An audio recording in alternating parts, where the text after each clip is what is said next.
जो है हमारे पास जो टॉपिक है उसका नाम क्या है, इंसुलिन। यानी हाँ, अगर हम बात करें तो अब एग्रीकल्चर नहीं, अब हम आ रहे हैं बायोटेक्नोलॉजी का एप्लीकेशन इन मेडिसिन। तो है लेंगे application of biotechnology, application of biotechnology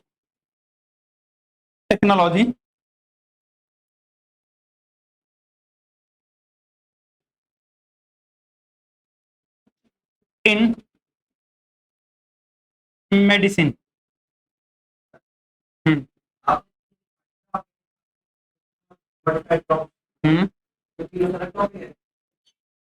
तो हमने एग्रोकेमिकल बेस्ड एग्रीकल्चर, देखो जो एग्रीकल्चर में था उसमें मैंने बताया था कि हमारे पास मेथड्स क्या है फूड प्रोडक्शन बढ़ाने के, और मैंने आपको लास्ट में बताया था कि जो तीनों मेथड, चारों मेथड आपने पढ़े हैं, मतलब organic farming, agrochemical based agriculture, tissue culture, somatic hybridization, यानी जो कुछ भी आपने पढ़ा है ये इनसफिशिएंट था to meet the requirement of the human population. जितनी पॉपुलेशन है उसकी रिक्वायरमेंट फुलफिल नहीं कर पाया था। और जब नहीं कर पाया था तो कौन आया था, genetically modified crops.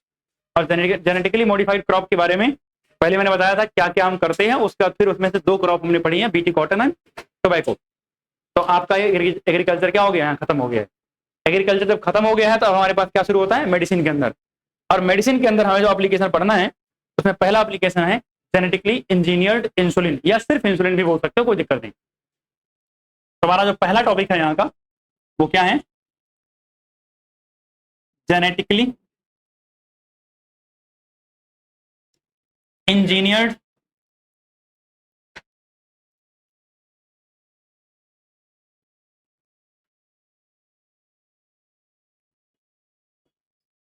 Insulin. Genetically engineered insulin.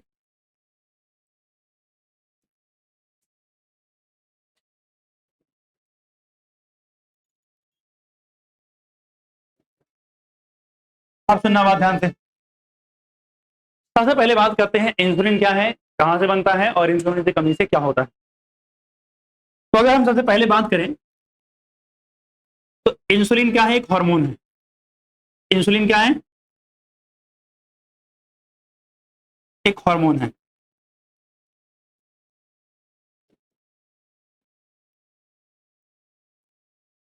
और ये कहां से बनता है,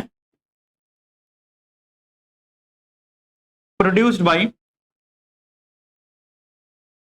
पैनक्रियाज।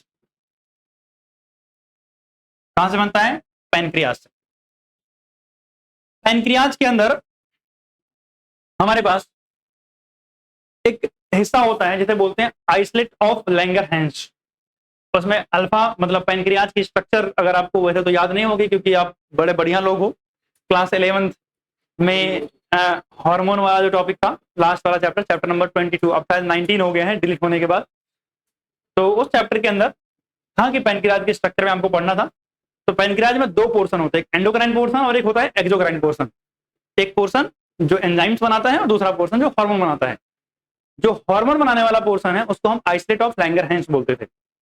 और उसके अंदर अल्फा, बीटा, गामा और पीपी सेल, ये सेल्स होती थी, जिनमें से अल्फा सेल सोमेटो जो है अल्फा सेल ग्लूकागॉन बनाती थी, बीटा सेल इंसुलिन बनाती थी, और गामा सेल जो है, अच्छा अल्फा बीटा सेल की बात कर रहे हैं तो ग्लूकागॉन और इंसुलिन, जिसमें से इंसुलिन कौन बनाता है, बीटा सेल बनाती है। तो अगर आप ये जानना चाहो तो इसको लिख सकते हो कि इंसुलिन कहां गया, ये कौन बनाएगा,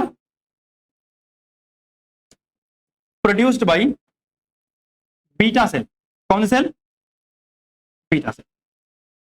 अब जो बीटा सेल है जो इंसुलिन बना रही है, अब इंसुलिन क्या करता है, lower the blood sugar level. क्या करता है ये, lower the blood sugar level, यानी हमारी बॉडी के अंदर ब्लड शुगर लेवल को कम करता है ताकि बॉडी के अंदर ब्लड शुगर ज्यादा ना हो। तो अगर मैं बात करूं इंसुलिन की अगर कमी हो जाए, हमें क्या हो जाए, इंसुलिन की कमी हो जाए, तो इंसुलिन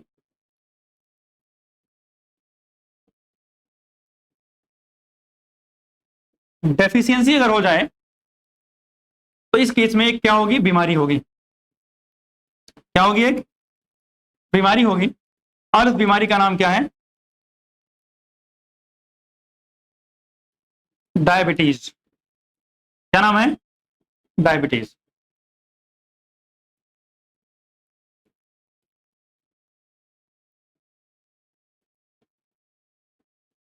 तो इससे क्या होगा, ब्लड शुगर लेवल क्या हो जाएगा, बढ़ जाएगा। आपको पता है डायबिटीज दो तरीके की होती है। एक डायबिटीज मतलब तो बहुत सारे होते हैं टाइप, ठीक है ना। हाँ मतलब वैरायटी बहुत होती है, बट हाँ उतना डेप्थ में हम नहीं जा रहे हैं। सिंपली अगर बात करें, डायबिटीज का मतलब होता है डिस्टर्ब्ड मेटाबॉलिज्म, यानी मेटाबॉलिज्म में कोई डिस्टर्बेंस आ जाए उसे हम क्या बोलते हैं, डायबिटीज। एक होती है डायबिटीज इंसिपिडस, जब वाटर का रीअब्जॉर्प्शन हमारी किडनी के अंदर प्रॉपर ना हो, एक्सेस में वाटर यानी यूरिनेशन एक्सेस में होने लगे, तो उसे डायबिटीज इंसिपिडस बोलते हैं। और डायबिटीज मेलाइटस होता है जो ब्लड शुगर वाली होती है, तो ये वाली जो है वो कौन है, डायबिटीज मेलाइटस है, ठीक है ना। नहीं, इंसुलिन की वजह से नहीं होता वो, उसमें किडनी के अंदर जो होता है डिस्टर्बेंस की वजह से होता है, हार्मोन्स होते हैं वहां भी। तो अगर हम बात करें, आपने पढ़ा होगा anti diuretic hormone, ADH hormone. तो अगर एडीएच हार्मोन की डेफिशिएंसी हो जाती है तब जाकर के डायबिटीज इंसिपिडस होता है, और मेलाइटस इंसुलिन की वजह से होता है। ये नहीं कि मतलब डायबिटीज नाम आ गया तो हर जगह इंसुलिन आ जाएगा, ऐसा जरूरी नहीं है, क्योंकि डायबिटीज का मतलब क्या होता है, डिस्टर्ब्ड मेटाबॉलिज्म, शुगर नहीं होता है, ठीक है ना। तो अगर हम बात करें अब इसका ट्रीटमेंट क्या है,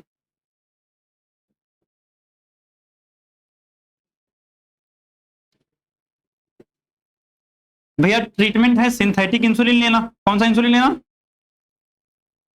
सिंथेटिक इंसुलिन इनटेक। लेकिन आप बताओ, जो इंसुलिन लेंगे उस इंसुलिन का ओरल इंटेक होगा या कैसा होगा। जो इंसुलिन होता है बच्चे, ये एक प्रोटीनेशियस हार्मोन है। कैसा है, प्रोटीनेशियस हार्मोन है। अब इंसुलिन का जो मतलब इंटेक होगा, वो इंजेक्शन के फॉर्म में दिया जाएगा या टेबलेट के फॉर्म में, इंजेक्शन के फॉर्म में दिया जाता है, क्योंकि अगर टेबलेट के फॉर्म में देंगे तो हमारे डाइजेस्टिव सिस्टम में जाएगा, और क्योंकि प्रोटीन है तो प्रोटीन हमारा स्टमक के अंदर क्या हो जाएगा, डाइजेस्ट हो जाएगा। और जब प्रोटीन डाइजेस्ट हो गए, अमीनो एसिड में कन्वर्ट हो गया, तो भैया अगर हमारी बॉडी अमीनो एसिड इस्तेमाल करके प्रोटीन बना ही लेती तो फिर हमें बाहर से क्यों लेने की जरूरत पड़ती। तो इसका जो इंटेक होगा ना, वो कैसा होगा, इनटेक कैसे होगा, via injection, via injection, not oral, यानी ओरल इंटेक नहीं करते हैं, ठीक। अब क्यों नहीं करते, अगर ये पूछ रहे हैं तो आपको क्या बताना है, because get digested in GIT if taken orally. Just gastro intestinal tract मतलब डाइजेस्टिव सिस्टम, ठीक है ना। तो इतना नोट डाउन करो, फिर चलते हैं इंसुलिन के स्ट्रक्चर पे। अब बात करते हैं स्ट्रक्चर ऑफ इंसुलिन की। किसकी बात करते हैं,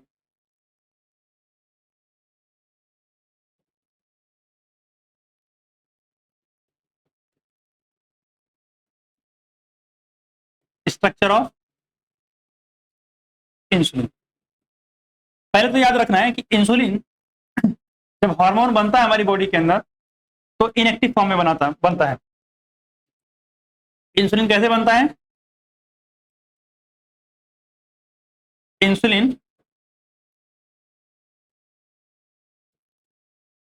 produced in inactive form. Insulin कैसे बनता है, इनएक्टिव फॉर्म में बनता है। कैसे बनता है, इनएक्टिव फॉर्म में, एज ए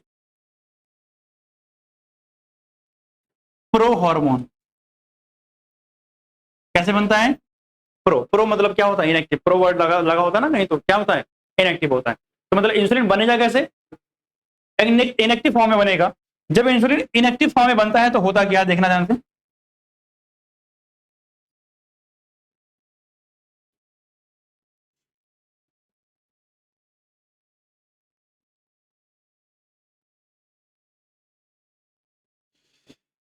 बीच में कलर चेंज कर रहा हूं थोड़ा,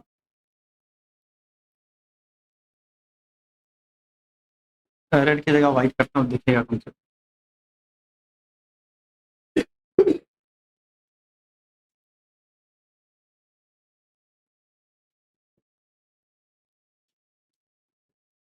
तो अगर आप देख रहे हो तो ये वाला पोर्शन मैंने क्या कर दिया, व्हाइट कर दिया।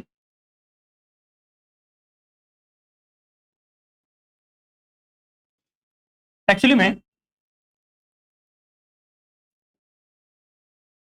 ये जो पूरा स्ट्रक्चर बनी है, इसमें जो ये वाला पोर्शन है इसको हम बोलते हैं चैन ए, इसको हम बोलते हैं चैन बी, और जो मैंने व्हाइट कलर से बनाया है वो क्या है,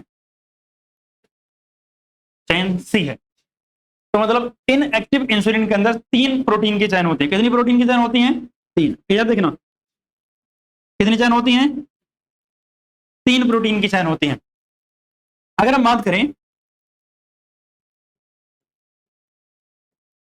तो अगर आप बात करोगे प्रोटीन चेन की, तो इनएक्टिव इन प्रो इंसुलिन, कौन से इंसुलिन में, प्रो इंसुलिन के अंदर, तो आपको 3 चैन मिलेंगी। कौन कौन सी 3 chain, chain A B and C. Chain A, chain B और चैन सी। क्लियर बात। अगर हम बात करें एक्टिव इंसुलिन की, किसकी बात करते हैं, एक्टिव इंसुलिन की, तो एक्टिव इंसुलिन के अंदर सिर्फ 2 चैन मिलेंगी। कितनी चैन, एक्टिव इंसुलिन, बताओ एक्टिव इंसुलिन के अंदर कितनी चैन बनेंगी, 2 चैन। इन एक्टिव इंसुलिन 2 चैन कौन कौन सी होंगी, सिर्फ चैन ए होगी एंड चैन बी होगी। क्या होगी, चैन बी होगी। यानी चैन ए और बी कहां मिलेंगी, एक्टिव इंसुलिन के अंदर मिलेंगी। और एक्टिव इंसुलिन की अगर बात करूं मैं, तो जैसे मान लिया ये मेरी चैन ए है और ये मेरी क्या है, चैन बी है। ये मेरा क्या है, चेन ए है और ये मेरी क्या है, चैन बी है। तो इन दोनों के बीच में एक बॉन्ड मिलेगा, उसे बोलते हैं डाइसल्फाइड ब्रिज। क्या बोलते हैं, डाइसल्फाइड ब्रिज। मतलब ऐसे बॉन्ड मिलता है, बीच में 2 सल्फर होंगे और ये दोनों चैन आपस में इनके थ्रू क्या होंगी, कनेक्टेड होती हैं।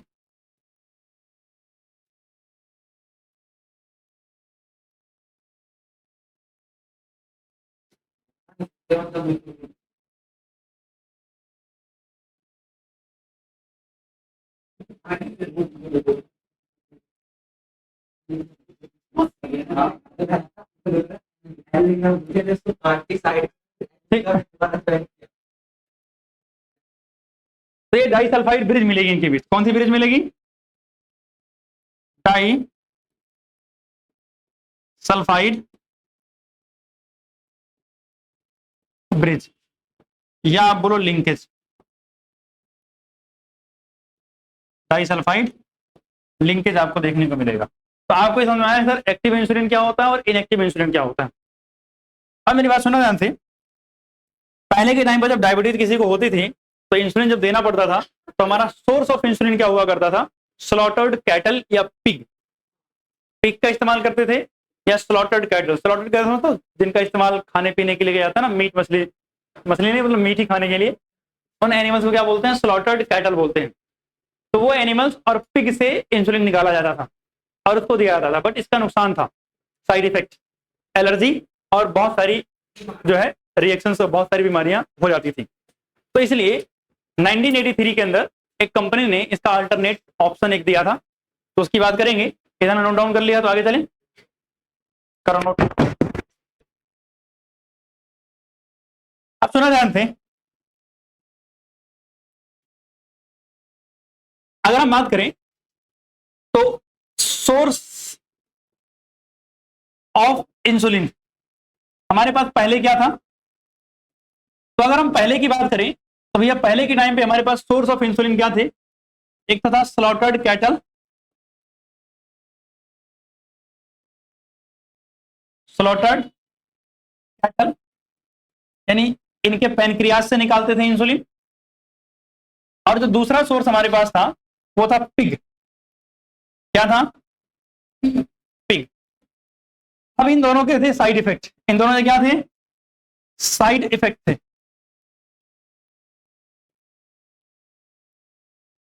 क्या थे इन दोनों के? Side effect. अगर मैं साइड इफेक्ट की बात करूं तो इससे एलर्जी हो जाती थी, और उसके अलावा अदर रिएक्शंस, यानी और भी कई सारी रिएक्शंस इसके हो जाते थे। तो भैया इन सब प्रॉब्लम को दूर करने के लिए हमारे पास एक कंपनी आई अमेरिका की, उस कंपनी का नाम था इली लिली। तो 1983 के अंदर एक अमेरिकन कंपनी थी, क्या थी? अमेरिकन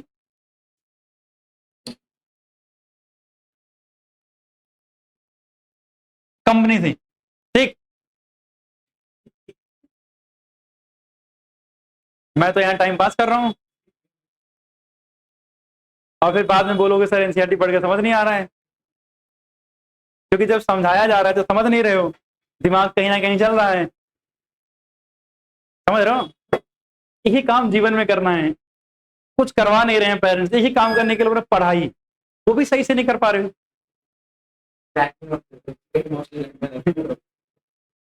तो जो है 1983 के अंदर अमेरिकन कंपनी थी, और उस अमेरिकन कंपनी का नाम क्या है? इली लिली। भैया इन भाई साहब ने, मतलब इन कंपनी ने क्या बनाया था? इंसुलिन बनाया था। कैसे बनाया? अच्छा बताओ, इसका इंसुलिन बनाने में जो मेजर इशू होगा वो क्या होगा कि एक mature insulin banana, chain A chain B बनाना, और फिर उसको आपस में जोड़ना। यही हमारा जो मेजर इशू था, एनसीईआरटी में लिखा हुआ है कि हमारा मेजर इशू यही था। तो ठीक है, याद रखना मेजर इशू। मेजर इशू क्या करेंगे? बना रहे हैं हम, ठीक है ना। तो अगर हम बात करें तो हमने कैसे बनाया, सुनना। हमने चैन ए स्पेसिफिक डीएनए बनाया, और उसके बाद हमने चैन बी स्पेसिफिक डीएनए बनाया, मतलब दो अलग अलग डीएनए बनाए, ठीक है ना, सिंथेसाइज। यानी हमने चैन ए स्पेसिफिक डीएनए सिंथेसाइज किया और चैन बी स्पेसिफिक डीएनए सिंथेसाइज किया, और दोनों को बनाने के बाद हमने PBR322, कौन सा वेक्टर? अरे कौन सा वेक्टर? PBR322 वेक्टर, याद है ना। तो PBR322 वेक्टर हमने लिया और उस वेक्टर की हेल्प से ई कोलाई बैक्टीरिया में ट्रांसफर कर दिया। कहां ट्रांसफर किया? ई कोलाई में ट्रांसफर्ड इन E coli via vector PBR322। कौन सा? PBR322, ठीक। और यही सेम काम हमने कहा किया? चैन बी के साथ भी किया भाई साहब। आज जब हमने इसको ट्रांसफर कर दिया ई कोलाई के अंदर, तो भाई साहब ये मान लिया ई कोलाई है। क्या ये? E coli.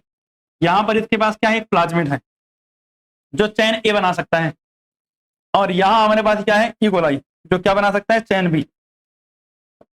तो अगर हम बात करें तो लेट से एक जगह चैन ए है और एक जगह क्या बन रहा है? चैन बी। मतलब इसने क्या बनाया? इसने भी क्या बनाया भैया?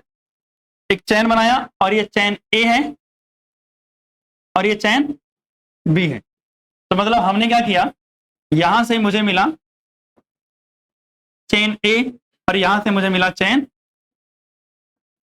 बी, चेन ए और बी, इन दोनों को हमने क्या किया, डाइसल्फाइड लिंकेज से अलग से जोड़ दिया। इन दोनों को हमने क्या किया,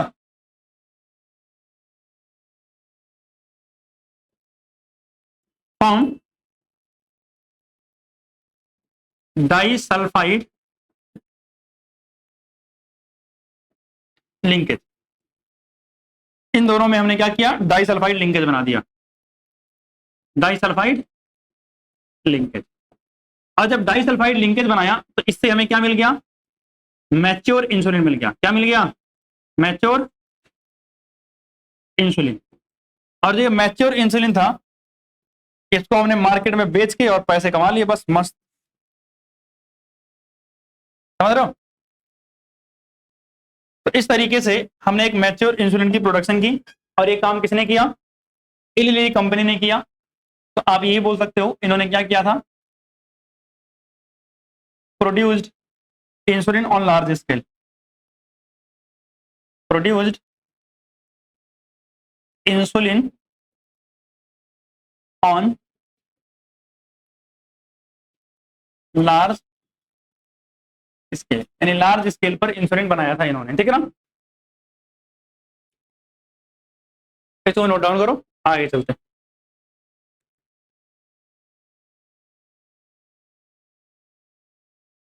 चलो आगे। तो भैया आगे हमारा अगला टॉपिक है, यानी मेडिसिन के अंदर जो सेकंड एप्लीकेशन है बायोटेक का, वो है जीन थेरेपी। ये बड़ा बढ़िया एप्लीकेशन है, मतलब मजा ही आ जाएगा इसमें। Gene therapy,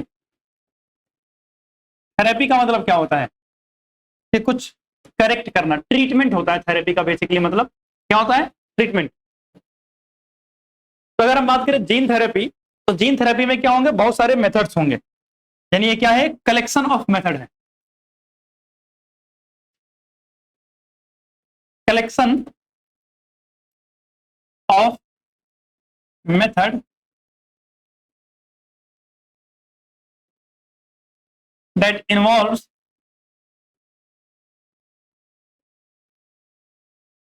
correction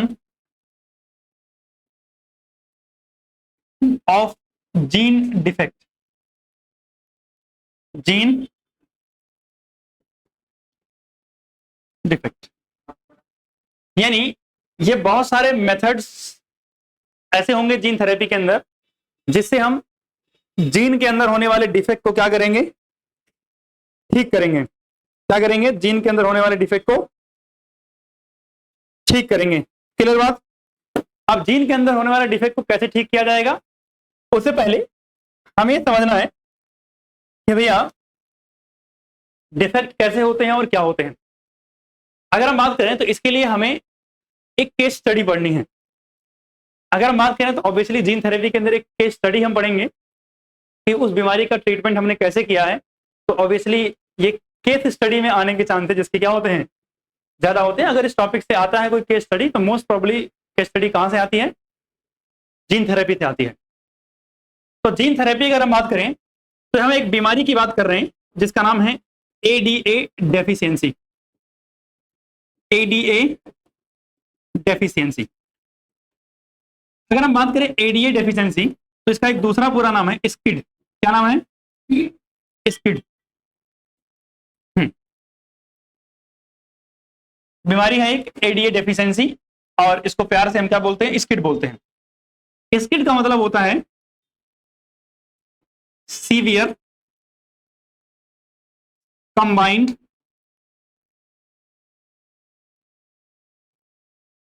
immuno deficiency, severe combined immuno deficiency. हाँ, मेरी बात सुना ध्यान से। यहां पे मैं एक चीज बताना चाहूंगा, एडीए क्या है, क्योंकि इसी की डेफिशिएंसी तो हो रही है। ADA stand for adenosine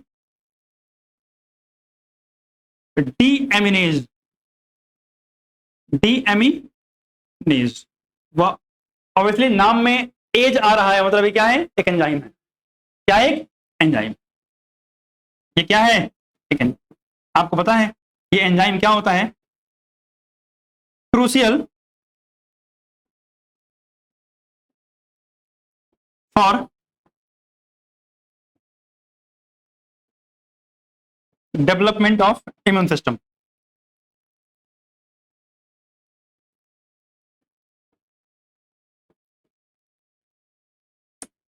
development of immune system. Immune system के डेवलप होने के लिए ये एंजाइम बड़ा क्रूशियल, यानी सिंपल शब्दों में बोलूं, ये एंजाइम बी और टी सेल की मैच्योरेशन में हेल्प करता है। किसमें हेल्प करता है? बी एंड टी सेल को मैच्योर होने में हेल्प करता है। और अगर ये एंजाइम नहीं होगा तो बी और टी सेल मैच्योर नहीं होंगी, मतलब बी और टी सेल की कमी हो जाएगी। सही बात है ना? अगर क्या हो जाए, डेफिशिएंसी हो जाए, अगर क्या हो जाए, डेफिशिएंसी ऑफ एडीए हो जाए, तो इससे क्या होगा? Lack of B cell and T cell.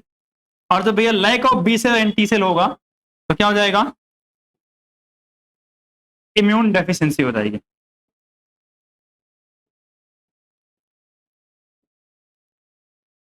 From birth, जन्म से ही होगी। अच्छा, ये बीमारी जो है ये जन्म से ही होती है। अच्छा, अब बात आती है कि सर ये एडीए एंजाइम की डेफिशिएंसी कैसे हो गई है?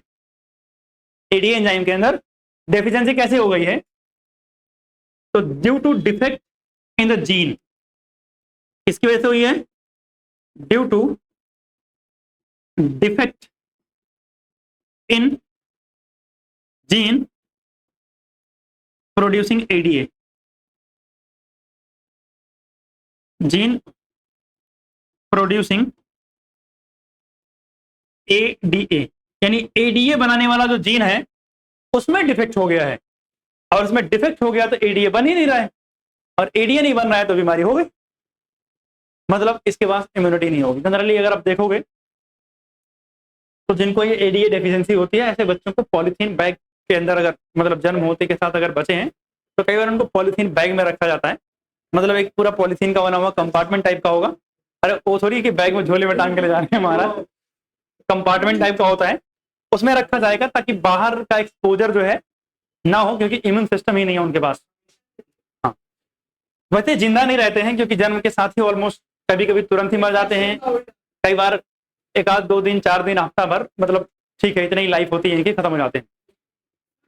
और कई बार अगर सरवाइव कर भी गए तो उनको अलग अलग ट्रीटमेंट लगातार रेगुलर चलते रहते हैं, और बहुत सारे इन्फेक्शन उनकी लाइफ में होते रहते हैं। कितने इन्फेक्शन से आप बचाते रहोगे? तो कभी ना कभी चल करके डेथ हो जाती है। एक जो है कोई मूवी है, उसकी क्या नाम था, इरफान था ना, इरफान खान एक्टर था एक, उसकी मूवी है, मैं शायद नाम भूल रहा हूँ, ऐसा कुछ नाम है उसका, उसमें एडीए डेफिशिएंसी के बारे में है, नाम मैं भी भूल रहा हूँ, अगर याद आएगा तो मैं बता देता हूँ। तो नहीं नहीं, उसमें कुछ पिंग पुंग करके ऐसा तो कुछ नाम है उसका, जो भी नाम है थोड़ी देर में बता दूंगा, ठीक है ना। तो उस मूवी के अंदर अगर आप देखोगे तो वहां पर एडीए डेफिशिएंसी हो रखी है, और वहां पर जो ट्रीटमेंट आपको दिखेगा वो बोन मैरो ट्रांसप्लांटेशन से करते हैं। अब वो क्या होता है, कैसे होता है, वो सब आगे बताऊंगा भी, ठीक है ना। तो आप पहले ये बात समझ गए कि इम्यून सिस्टम की डेफिशिएंसी होगी, एक जीन के अंदर डिफेक्ट हो रहा है, और हमने पढ़ा है जीन थेरेपी जीन डिफेक्ट को ही करेक्ट करता है। तो जीन थेरेपी से हम इस डिफेक्ट को कैसे करेक्ट करेंगे ये हमें समझना है, ठीक है ना। तो अगर हम बीमारी को समझ चुके हैं तो आप समझते हैं कि इसका ट्रीटमेंट क्या है। इसका ट्रीटमेंट क्या है? जो मूवी है ना वो पेपर में नहीं आएगी, इसलिए मूवी मोबाइल में सर्च करने के बजाय ये देख लो, ठीक है ना। वो तो एक है कि हाँ, हाँ चलो ठीक है, एक प्रॉब्लम डिपिक्ट कर रखा है तो आप देख करके समझ सकते हो कि प्रॉब्लम्स क्या क्या होती होंगी। हाँ, तो वो बाद में देख लेना। अभी आप बस प्रॉब्लम समझ पाओगे, ट्रीटमेंट तो नहीं बताएगा, एक्सप्लेन करेगा कैसे हुआ है। पेपर में आएगा ट्रीटमेंट, कैसे करेंगे? तो क्या करोगे, मूवी जाके देख लेना, या मूवी की स्टोरी रख दोगे कि इरफान खान ऐसा था उसकी बेटी ये तो नहीं लिख सकते ना। इसलिए जो काम की चीज है पहले उसको पढ़ लो, आराम से घर जाके सर्च कर लेना। इधर देखना, अगर मैं ट्रीटमेंट की बात करूं तो हमारे पास पॉसिबल ट्रीटमेंट क्या क्या है। सबसे पहला जो ट्रीटमेंट है वो है बोन मैरो ट्रांसप्लांटेशन। क्या है? Bone marrow transplantation. ट्रांसप्लांटेशन। और दूसरा है enzyme replacement therapy. Enzyme replacement therapy. ये दोनों मेथड जो आप के सामने मैंने लिखे हैं, ये दोनों टेम्परेरी मेथड है, नॉट परमानेंट क्योर। यानी ये परमानेंट क्योर नहीं है, इसमें periodic infusion required. Periodic infusion, यानी आपको ये मेथड बार बार रिपीट करवाना पड़ेगा। होता क्या है इन मेथड्स के अंदर, पहली बात करते हैं बोन मैरो ट्रांसप्लांटेशन के अंदर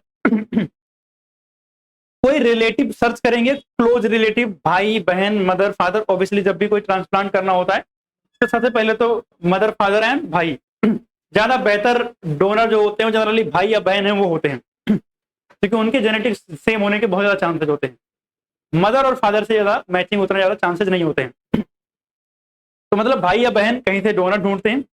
डोनर मिल जाने के बाद उसकी बॉडी से बोन मैरो के कुछ सेल्स निकालेंगे, क्योंकि आपको पता है बोन मैरो के अंदर ही सब कुछ बनता है, लिम्फोसाइट आरबीसी डब्ल्यूबीसी सब बोन मैरो के अंदर बनते हैं। तो बोन मैरो से कुछ सेल्स निकालेंगे जो कि नॉर्मल सेल होंगी, फंक्शनल होंगी, उसको डिफेक्ट नहीं है, और उस सेल को पेशेंट की बॉडी में क्या कर देंगे, ट्रांसफर कर देंगे। बट जो सेल आपने ट्रांसफर किया है क्या वो इमोर्टल है? नहीं। अब सेल इमोर्टल नहीं है तो मतलब सेल कुछ समय के बाद खत्म भी हो जाएंगे। अगर सेल खत्म हो जाएंगे तो आपको ये बार बार रिपीट करना पड़ेगा, और बोन मैरो ट्रांसप्लांटेशन काफी कॉस्टली हो जाता है। तो आपके पास पैसा भी उतना होना चाहिए कि आप अफोर्ड कर पाओ बार बार, तो वही पॉसिबल नहीं है। तो मतलब यहाँ पीरियोडिक इन्फ्यूजन की रिक्वायरमेंट होगी, और ऊपर से अगर हम बात करें बोन मैरो ट्रांसप्लांटेशन के लिए, तो बोन मैरो हम कहां से लेते हैं? Bone marrow cells from close relative. अब क्लोज रिलेटिव में मतलब क्या आएंगे? पेरेंट्स,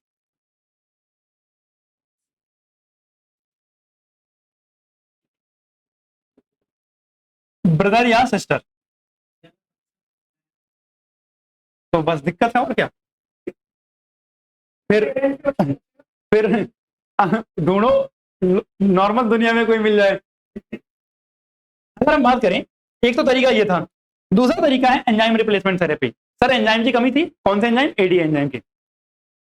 एंजाइम बनाते हैं लैब में और इंजेक्शन के थ्रू एंजाइम क्या कर देते हैं, डायरेक्टली इंजेक्ट कर देते हैं। मतलब एंजाइम रिप्लेसमेंट थेरेपी के अंदर functional enzyme, functional enzyme directly injected, यानी बॉडी के अंदर फंक्शनल एंजाइम डायरेक्टली इंजेक्ट कर देते हैं।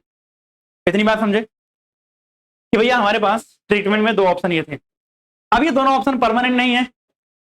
अब दोनों परमानेंट नहीं है तो हमारे पास इनके अलावा कौन सा ऑप्शन बचते हैं? तो इनके अलावा जो ऑप्शन हमारे पास आता है उसका नाम है जीन थेरेपी। क्या नाम है? Gene therapy. अब हम जीन थेरेपी में क्या करते हैं, सुना ध्यान से। हम पेशेंट को लेंगे,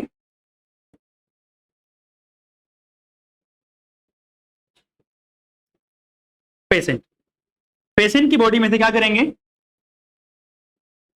एक्सट्रैक्ट करेंगे बोन मैरो सेल। कौन से सेल को? बोन मैरो सेल, या फिर मैं बोलूं लिम्फोसाइट सेल। कौन सी सेल? Lymphocyte cell. यानी लिम्फोसाइट को हम कहां से? पेशेंट की बॉडी से ही एक्सट्रैक्ट करेंगे, कहीं और से नहीं। कहां से? पेशेंट की बॉडी से। अब उन सेल को एक्सट्रैक्ट करने के बाद ब्लड से, मान लेते हैं ये हमारे पास उस पेशेंट की क्या है? सेल है, ठीक है ना। इस सेल के अंदर हम क्या करेंगे? फंक्शनल एडीए जीन क्या करेंगे? Transferred. Functional ADA gene transferred via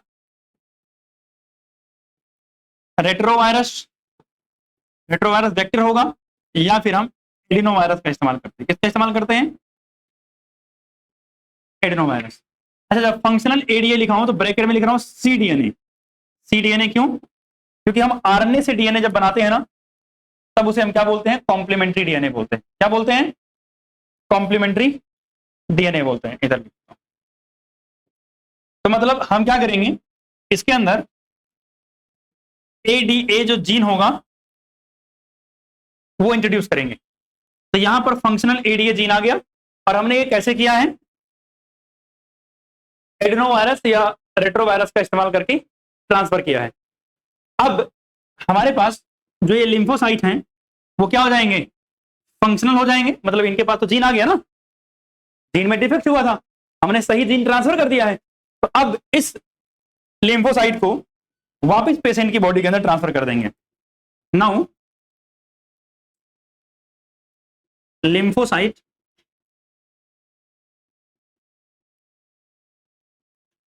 transferred to patient body. अब इन लिम्फोसाइट को हम पेशेंट की बॉडी में ट्रांसफर करते हैं। तो कहने का मतलब यहां मैचिंग मैचिंग की जरूरत नहीं है कि भाई बहन मैच करें वगैरह वगैरह, क्योंकि पेशेंट की ही सेल निकाला है और उस सेल के डिफेक्ट को सही करके फिर उस पेशेंट की बॉडी में क्या कर दिया है? ट्रांसफर कर दिया है। अच्छा, डिफेक्ट को कैसे सही किया होगा आप एक बार सोचो। हम बायोटेक्नोलॉजी के प्रोसेस में पढ़ रहे थे कि हम लैब में डीएनए बनाएंगे, जो डीएनए क्या हो? फंक्शनल हो। ऑब्वियसली जीन कौन सा होगा? एडीए जीन होगा। तो एडीए जीन का डीएनए बनाया लैब में जो फंक्शनल होगा। उस फंक्शनल डीएनए को हम रेट्रोवायरस के डीएनए के साथ रेस्ट्रिक्शन एंजाइम से कट करके जोड़ देंगे। रेट्रोवायरस के साथ हमने क्या कर दिया? जोड़ दिया उसके डीएनए करो आरएनए के साथ। और जब उसके साथ हम जोड़ देंगे तो रेट्रोवायरस जाके इन्फेक्शन करेगा सेल को, और जब इन्फेक्शन करता है तो आपको पता है कि हमने पढ़ा था कि प्लांट एंड एनिमल के अंदर रेट्रोवायरस को मॉडिफाई करके यूज करते हैं ना। तो रेट्रोवायरस हमारा डीएनए लेके जा रहा है और हमारे डीएनए को जोड़ देगा किसके साथ? हमारे सेल के, यानी लिम्फोसाइट के सेल के जीनोम के साथ में। तो रेट्रोवायरस ने फंक्शनल एडीए जीन वाले डीएनए को जीनोम के डीएनए के साथ जोड़ दिया। तो अब इसके पास सही इंफॉर्मेशन आ गई है। अब उस सही डीएनए का या जीन का क्या होगा? रेट्रोवायरस कैसे काम करता है ये बताओ पहले। रेट्रोवायरस का एज ए वेक्टर हम इस्तेमाल कैसे करते हैं पहले ही बताओ।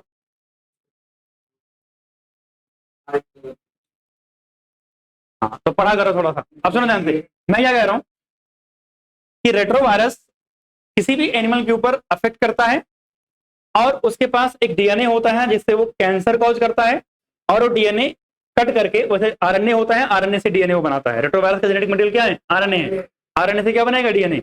और वो जीन जो है हमारे जीन के साथ जोड़ देगा और हमारी नॉर्मल सेल को कैंसरस सेल में ट्रांसफॉर्म कर देता है। मतलब सिंपल शब्दों में रेट्रोवायरस को जेनेटिक इंजीनियरिंग आती है, वो कट करके जोड़ना जानता है जीन को हमारे जीन के साथ में। तो हमने क्या किया? रेट्रोवायरस का जेनेटिक मटेरियल निकाला, उसके जेनेटिक मटेरियल को जहां पर इंफेक्शन वाला, जो बीमारी करने वाला जीन था, उसको कट करके हटा दिया और उसकी जगह पर अपना जीन ऑफ इंटरेस्ट लगा दिया। और हमारा जीन ऑफ इंटरेस्ट कौन है? वो जीन जो एडीए बना सकता है, यानी एडीए जीन। अब लगा दिया, वायरस को वापस दे दिया, वायरस से बोला भैया जाओ इन्फेक्शन करो।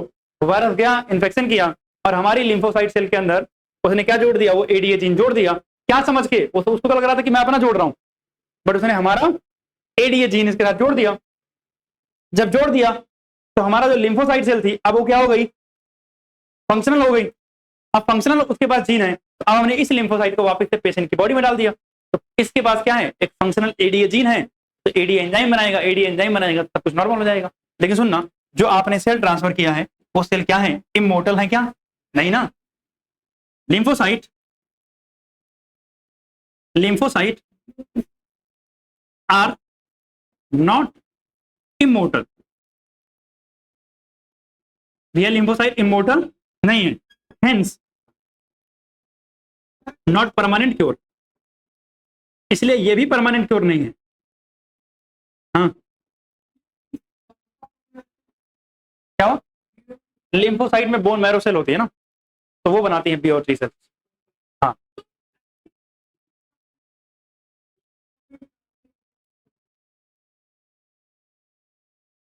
तो करेंगे हम, वो कहाँ करते हैं, आप सुना ध्यान से, आप अगर कहीं भी करोगे जन्म के बाद किसी भी सेल में ट्रांसफर कर दो या एंजाइम दे दो, कभी परमानेंट क्योर नहीं होगा आफ्टर बर्थ।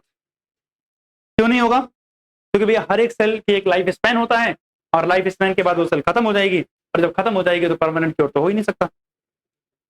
परमानेंट क्योर अगर करना है तो आपको ये डिफेक्ट डायग्नोज करना पड़ेगा बर्थ से पहले। अब सर ये कैसे करेंगे, अरे हमारे पास टेक्नोलॉजी थी क्या, याद है किसी को,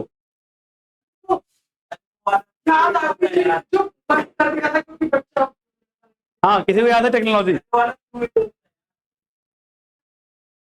जिससे हम एमनियोसिंथेसिस, क्या था, एमनियोसिंथेसिस, एमनियोसिंथेसिस से हम जेनेटिक डिसऑर्डर को डिटेक्ट कर पाते हैं बिफोर बर्थ। तो अगर हम मिसयूज ना करें, हाँ अगर हम मिसयूज ना करें इस टेक्नोलॉजी का, और किसी भी बच्चे के जन्म से पहले एमनियोसिंथेसिस से जेनेटिक डिसऑर्डर डायग्नोज करवा लिए जाएं, तो उस जेनेटिक डिसऑर्डर का परमानेंट क्योर किया जा सकता है। तो अगर हमने डायग्नोज कर लिया, तो यही जो काम आपने किया है ना जीन थेरेपी वाला, यही सेम काम एम्ब्रियो की सेल के साथ करना है, तो वो परमानेंट क्योर हो जाएगा, क्योंकि एम्ब्रियो की सेल के साथ आपने किया। एम्ब्रियो की सेल स्टेम सेल होती है, मतलब हर एक जगह पर सेम जीन ट्रांसफर हो गया है, और सारे के सारे जगह पे फंक्शनल जीन ट्रांसफर हो गया है, तो वो क्या हो जाएगा, परमानेंट क्योर हो जाएगा। ठीक, तो मतलब अगर हम जीन थेरेपी करें, क्या करें हम, जीन थेरेपी इन एम्ब्रियोनिक स्टेज, इन एम्ब्रियोनिक स्टेज,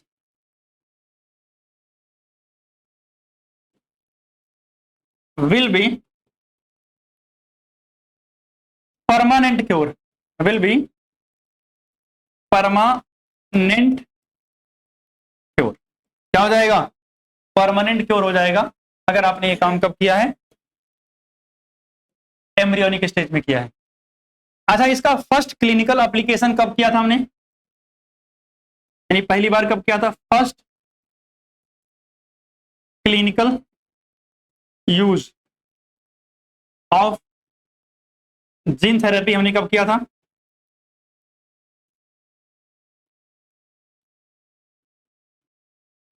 नाइनटीन 80 में एक 4 साल की लड़की के ऊपर, 4 इयर्स,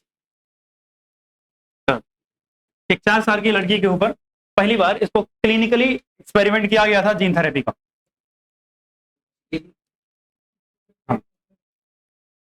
ऑब्वियसली, तो अगर हमने जीन थेरेपी अप्लाई किया था, तो जीन को हमने क्या किया था, करेक्शन किया है। अब जीन करेक्शन के बाद अगर हम बात करें तो एनसीईआरटी की बात करते थोड़ी सी, मतलब जीन थेरेपी हो गया था, एनसीईआरटी देखना है तो इसको नोट करो, एनसीईआरटी देखते हैं, आगे एनसीईआरटी देखते हैं जीन थेरेपी की, क्या कह रहा है, if a person is born with hereditary disease, यानी जिसको जेनेटिक बीमारियां हो, can be corrective therapy, can a corrective therapy be taken for such disease, क्या कह रहा है कि ऐसी बीमारियों को ठीक किया जा सकता है, बिल्कुल यस किया जा सकता है। Gene therapy is attempt to do this, यानी जीन थेरेपी से हम यही करते हैं, अगर किसी को जेनेटिक बीमारी है तो उसको ठीक करते हैं। Gene therapy is a collection of method that allows the correction of gene defect that has been diagnosed in a child या एम्ब्रियो, किसी बच्चे के अंदर या एम्ब्रियो के अंदर अगर कोई जेनेटिक डिसऑर्डर है, जीन में डिफेक्ट है, तो उसको हम ठीक कर सकते हैं वाया जीन थेरेपी। कह रहा है here gene are inserted into the person cells and tissue to treat a disease, यानी जीन को हम इंसर्ट करते हैं, करेक्ट जीन को, क्योंकि जीन में डिफेक्ट था, तो खराब जीन को हटा के उसकी जगह पे क्या डालते हैं, सही जीन डालते हैं, जिससे ठीक हो जाता है। Correction of genetic defect involve the delivery of a normal gene into the individual और embryo to take over the function and compensate for the non functional gene.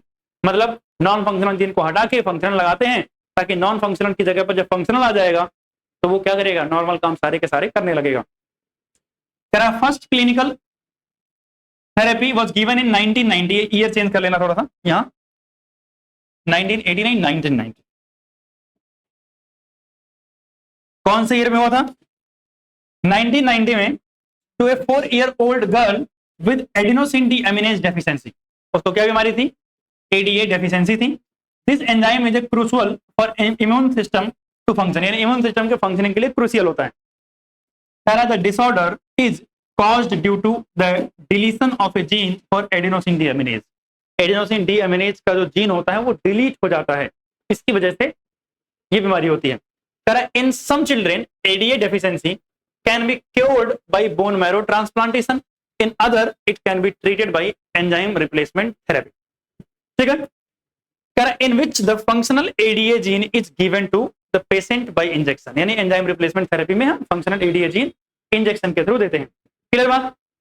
अब अगर मैं बात करूं, but the problem with the both of these approaches is that they can not completely curable, या curative, completely cure नहीं है, क्योंकि इसमें क्या करना पड़ेगा, रेगुलर आपको पीरियोडिक इन्फ्यूजन की जरूरत पड़ेगी, या बार बार ये प्रोसेस रिपीट करनी पड़ेगी। As the first step toward the gene therapy, lymphocyte from the blood of the patient are grown in the culture outside the body, यानी outside the body लिम्फोसाइट निकालेंगे और इसको ग्रो करेंगे कल्चर में, और क्या करें उसमें क्या करेंगे, ए फंक्शनल एडीए यानी cDNA using the retrovirus vector या एडिनोवायरस का इस्तेमाल करेंगे, is then introduce into these lymphocyte, यानी उन लिम्फोसाइट के अंदर फंक्शनल एडीए जीन इंट्रोड्यूस कर देंगे। फिर क्या करेंगे, which are subsequently return to the patient body, और उस लिम्फोसाइट को वापस पेशेंट की बॉडी में ट्रांसफर कर देंगे। However as these cells are not immortal, the patient requires periodic infusion, यानी पेशेंट को जरूरत पड़ेगी बार बार इन्फ्यूजन की। सच जेनेटिकली इंजीनियर्ड लिम्फोसाइट, यानी ऐसे लिम्फोसाइट के जिसको आप जेनेटिक इंजीनियरिंग से बना रहे हो। ये कंपैरेटिवली थोड़ा इजी भी है, क्यों, क्योंकि आप पेशेंट का ही लिम्फोसाइट ले रहे हो, तो बार बार किसी डोनर को ढूंढने की जरूरत भी नहीं है, और कोई नुकसान नहीं है कि आपकी बॉडी के ही खुद के लिम्फोसाइट हैं। However if the gene isolated from the marrow cell, यानी bone marrow cell producing ADA introduce into the cell at early embryonic stage, यानी अगर हमने बोन मैरो सेल के अंदर अर्ली एम्ब्रियोनिक स्टेज में, यानी एम्ब्रियो बनते समय ही ये काम कर दिया, तो ये क्या हो जाएगा, परमानेंट क्योर हो जाएगा, आगे किसी को भी उन जनरेशन के अंदर देखने कोई बीमारी नहीं मिलेगी। ठीक, क्लियर बात। तो यहाँ आपका जीन थेरेपी खत्म हो गई, यानी एप्लीकेशन इन मेडिसिन खत्म हो गया है। अब हमारे पास जो अगला टॉपिक बचा है वो है एप्लीकेशन इन डायग्नोसिस, मतलब मॉलिक्यूलर डायग्नोसिस, उसकी बात हम अगली क्लास में करेंगे। ठीक है।